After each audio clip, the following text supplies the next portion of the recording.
Do you love pattern paper but need ideas for using it more quickly? Hi, I'm Jess from Jesscrafts.com and I'm here to help you make the most of your crafty supplies and time. So let's get making. Today I have the brand new Sunkissed A2 Paper Pad from Scrapbook.com. I'm going to focus on how to use A2 paper specifically today because there are a lot of great patterns or packs of pattern paper from Scrapbook.com. But you can also use this with 8.5 by 11 pattern paper because you can cut it to the A2 size, and you can use this with many other patterned paper sizes, but you'll be left with more scraps. So these work out perfectly, and I want to share with you how to do that.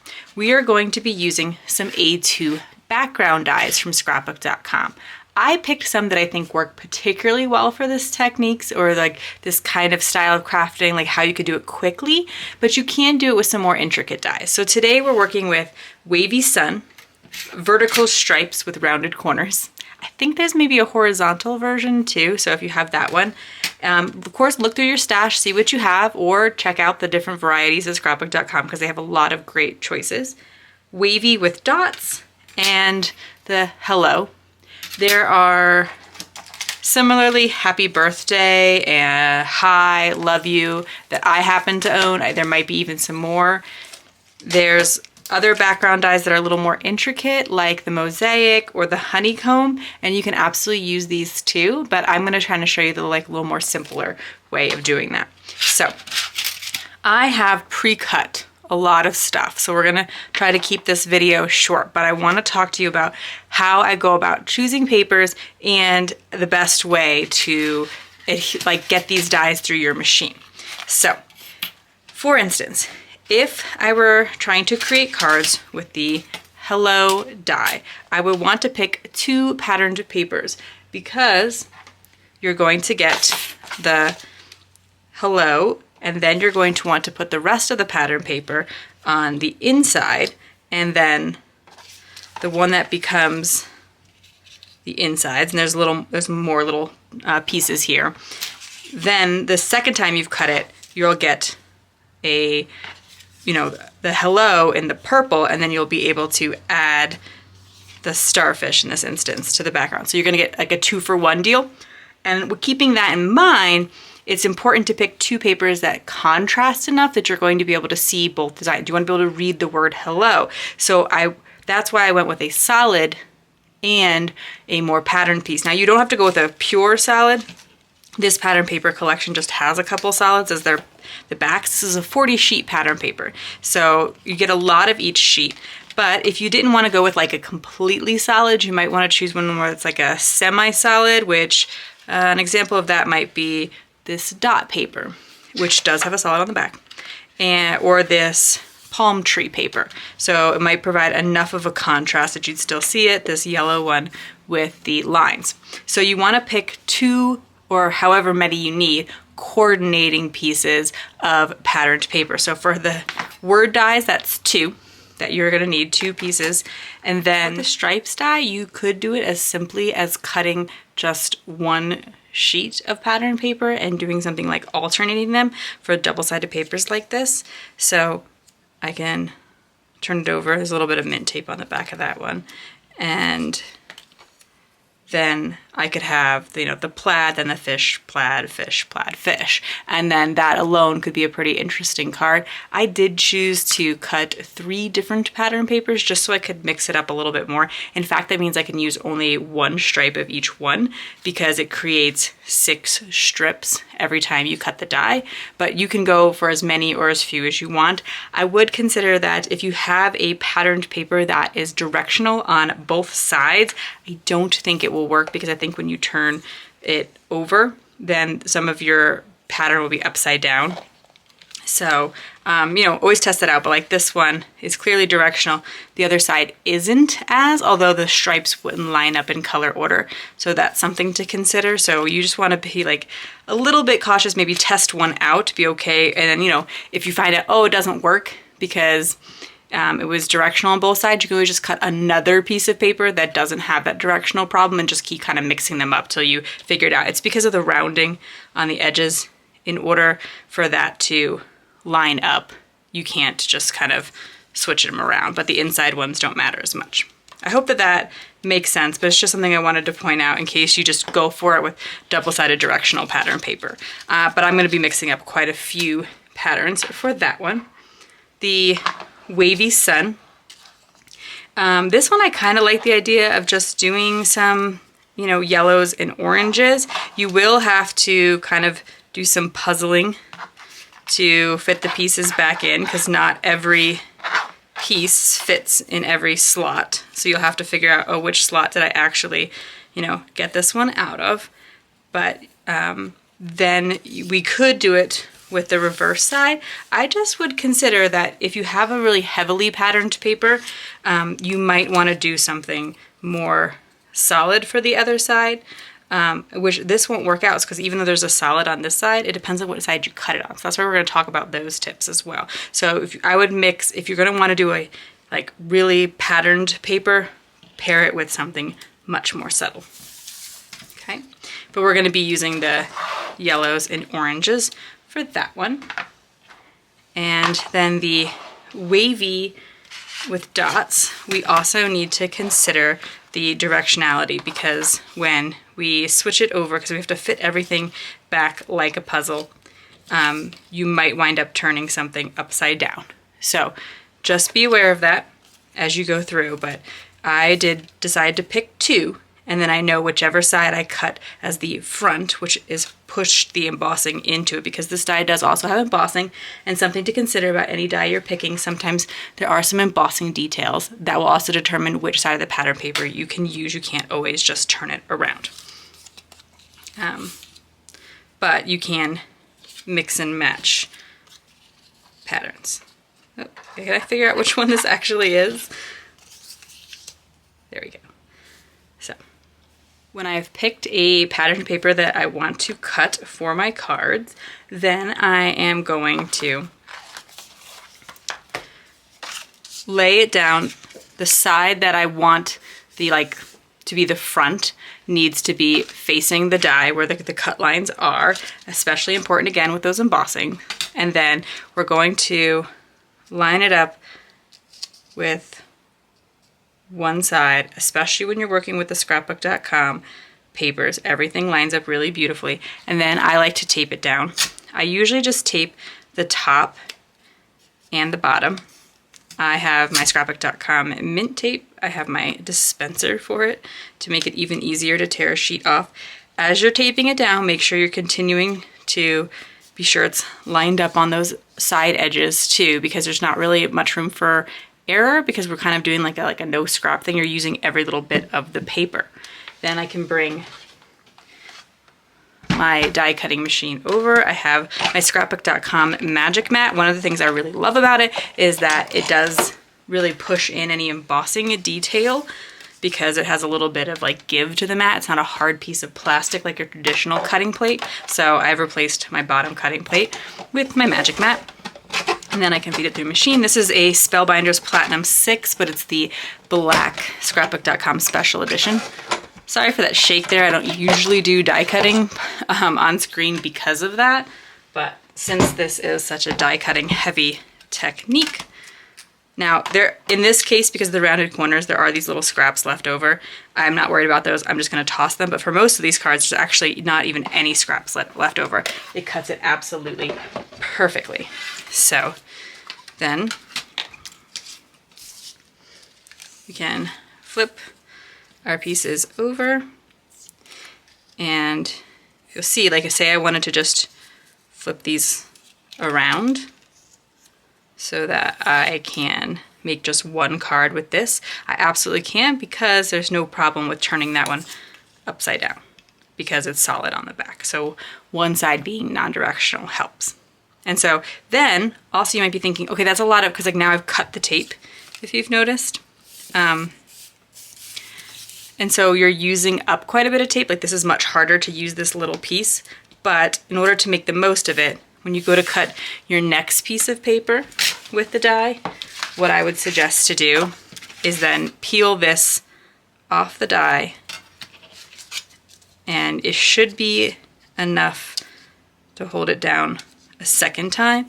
So you are using up, the tape is not as reusable as it might otherwise be, just because we are like cutting through the tape because we're, you know, lining everything up so perfectly, but that's a way to save just a little bit of tape for the second. So now that we've thought about all the different tips and tricks for cutting the paper, choosing the paper, you know, gathering it all together, let's show you some of the cards getting finished. So I really like liquid glue for this kind of thing, like with die cutting. I tend to be a tape runner kind of person when I'm working with just like rectangles, but when I'm working with die cuts, I switch over to liquid glue. I have a little bit of mint tape on the back of that one. You could probably just glue it down with the mint tape.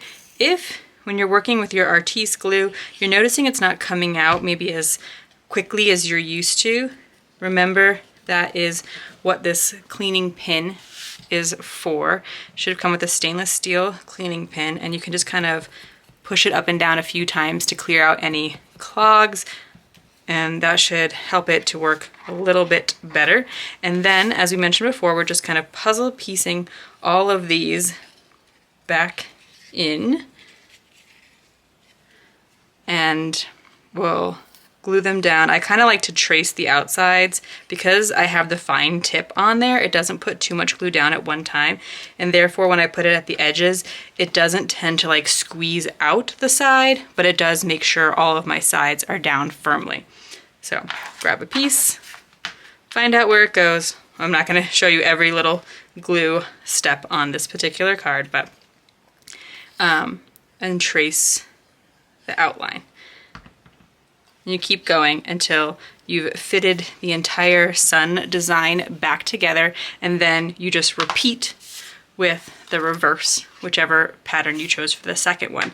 Today I have picked the Hello Sunshine sentiment. I think that works perfectly for this sun-kissed theme, but it is from the Hello Spring stamp set. So I stamped it in some vibrant yellow ink, and then the coordinating dies do cut out the sentiments, including these large sentiments, so that's how I was able to get that look. I really like it because it kind of mimics the idea of like die cutting, where you die cut a sentiment and put it back in, but this, because it has that nice white outline like a lot of die cuts do, or sometimes they're colored, but it has that outline look, and yet it's faster because I'm just stamping and die cutting one thing, and I'm not gluing all these individual letters on. And then I will probably pop all of this up with some foam tape from Scrapbook.com. You can also use your cardstock scraps for layers of foam instead.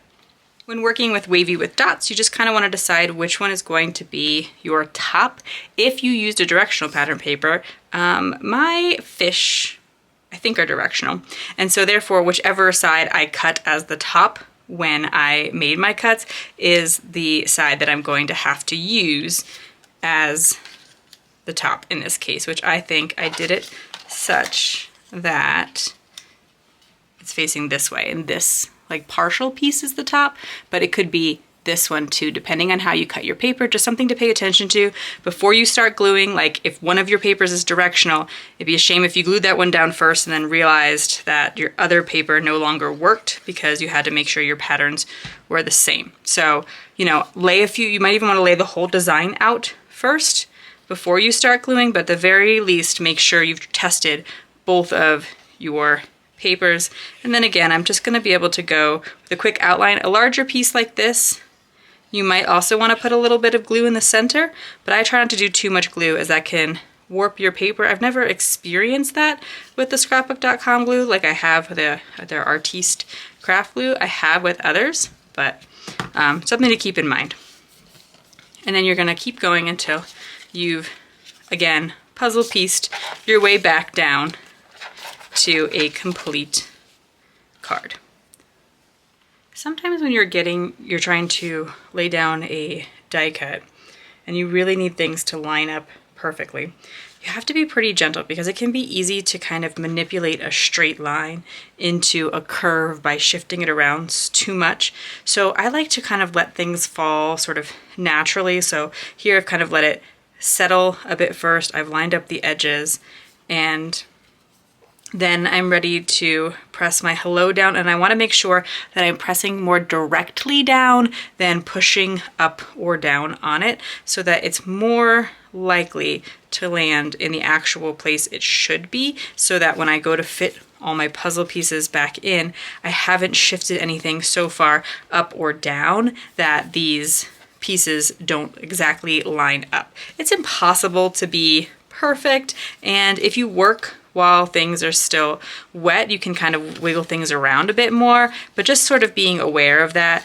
I also, like right now, part of my L isn't sticking. My glue kind of probably dried too much in between, but I'm gonna come back and get that, because that also means that if I need a little bit more wiggle room, the less of the hello that's glued down, since in that case this is the detailed part, the easier it's going to be to make sure everything lines up in the end. When you do see that things though look the way you want them to look, make sure you're pressing it down firmly, you're getting enough glue in there. And this one in particular may not have been the best example, because here inside the O is just the absolute tiniest little dot that like would be so hard or so easy to throw out, because it almost looks like garbage. It is literally that little dot there. So using a pickup tool will certainly be very helpful, and even to try to tell which one is the one for the purple and which one's the one for the, that's actually the pink one, which should go here, and I don't even know, I may have lost it, genuinely. Oh, no, I do actually have it, amazing as that is. And especially in these little bits, I like to put the glue down first. So that is super teeny tiny, but even like the top of the O, I'm gonna put the glue there rather than trying to hold a piece and put glue on top of it. So put maybe a little bit more glue. I gave it a little too much time to dry. It is a fast drying glue, which is generally a good thing. And yeah, so then it's just a little bit easier to manipulate that around. A pickup tool helps a lot. Scrapbook.com does have a pickup tool. It was out of stock, and so it's on my like get notified. So that's something you can do. If you didn't know, you can ask Scrapbook.com to send you an email once they get something in stock. That's how I was finally able to grab the tape dispenser from Mint Tape. That was out of stock for quite a while as well.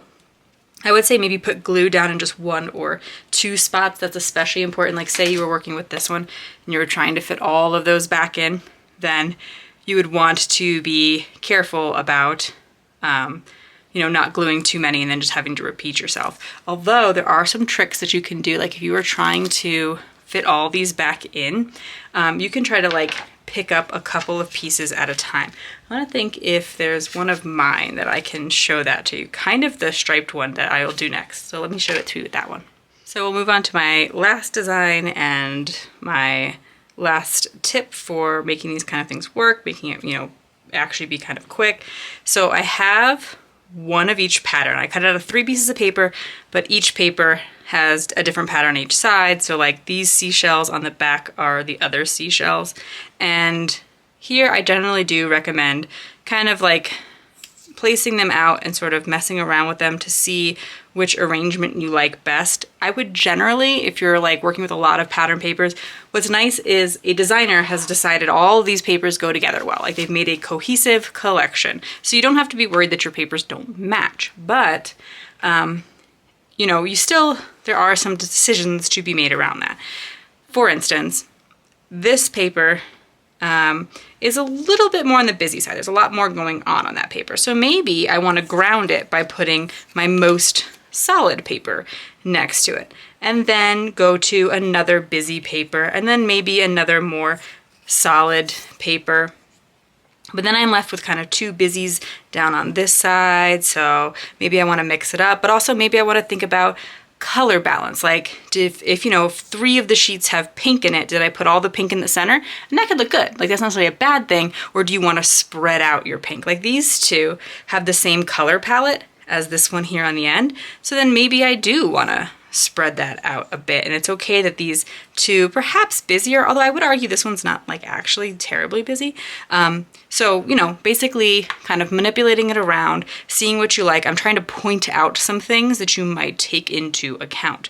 Now, once you have these all lined up, you might want to have a way to make it easier to glue lots of pieces at one time. And it's kind of what I was talking about with this, with these busier ones here.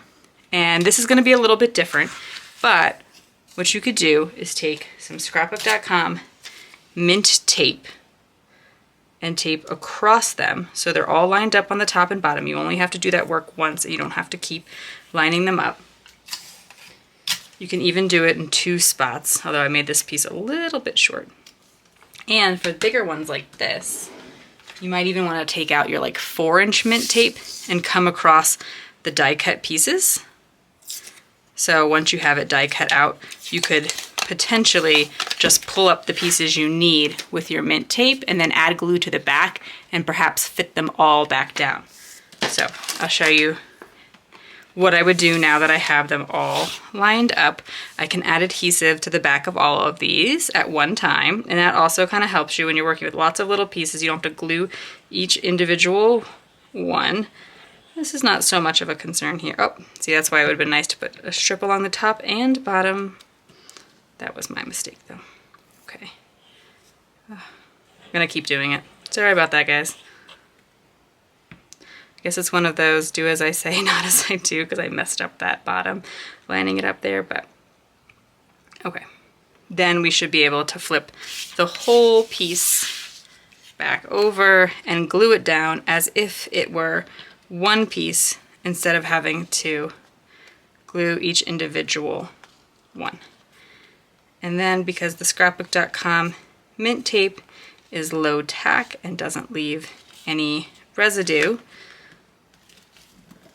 I'll be able to pull it up in the end without damaging my paper. I'll hold those down. You can also wait for them to dry.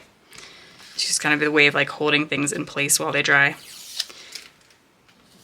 And then I have all kinds of fun stripes to create this card. So I'm going to use foam tape to adhere my sentiments today. Those of you who watch my channel frequently know I often just use some cardstock. Sorry, I'm trying to get my camera to focus on the fact that there's different thicknesses of foam tape from Scrapbook.com. 1mm, 2mm, and 3mm. And you can see there is a difference in how much dimension it will give to your card. So if you find some foam tape to be too thick or you really like it thick, you can pick exactly what you want when you order from Scrapbook.com. And so I tend to like thinner foam because it's easier to go through the mail, but I don't think any of them would prevent it from going through the mail by any means. But also if you're like wanting to layer several things on top of each other, it can be nice to have that thin one so that you can then put a couple layers before you have to worry about getting to that too thick level. Okay, so when I choose how to put my sentiments down, one more tip I wanted to share is again about how patterns mix, because that's what I hear a lot of feedback on is like, you know, I love pattern paper, but I have a hard time mixing it or knowing how to use it. So as you can see, when I put my Hello Sunshine here, you can certainly read it. And I like this area. The bottom right-hand side of the card is a great place to put your sentiment because it leads your eye into the card. We kind of, in English, read from the top left to the bottom right. And so when we look at something, we kind of look and scan down. So you might want to put it there. However, if you put it on top of the blue, it stands out quite a bit more. So even though my instinct might be, oh, put it here, if I put it up here, it's going to be much more readable. And so you can balance those kind of choices, like where's your instinct to put it, but then try maybe a few other places so that it is really standing out the most that it can and is very readable and actually becomes that sort of like decorative element on the card. Here, a little lost. Up here, it becomes like the clear embellishment of the card, in my opinion. I hope this has inspired you to take out those A2 papers and A2 dies and combine them for some quick, easy, fun, no scrap ideas. If you like this video, here's another video where you can find more ideas for enjoying your crafty time and supplies. Let me know you like this video with a share to your crafty community, subscribe and click the bell so you don't miss the next template or tutorial, and check the video description for product links, including this new Sunkissed A2 Paper Pad, and I will see you in the next video.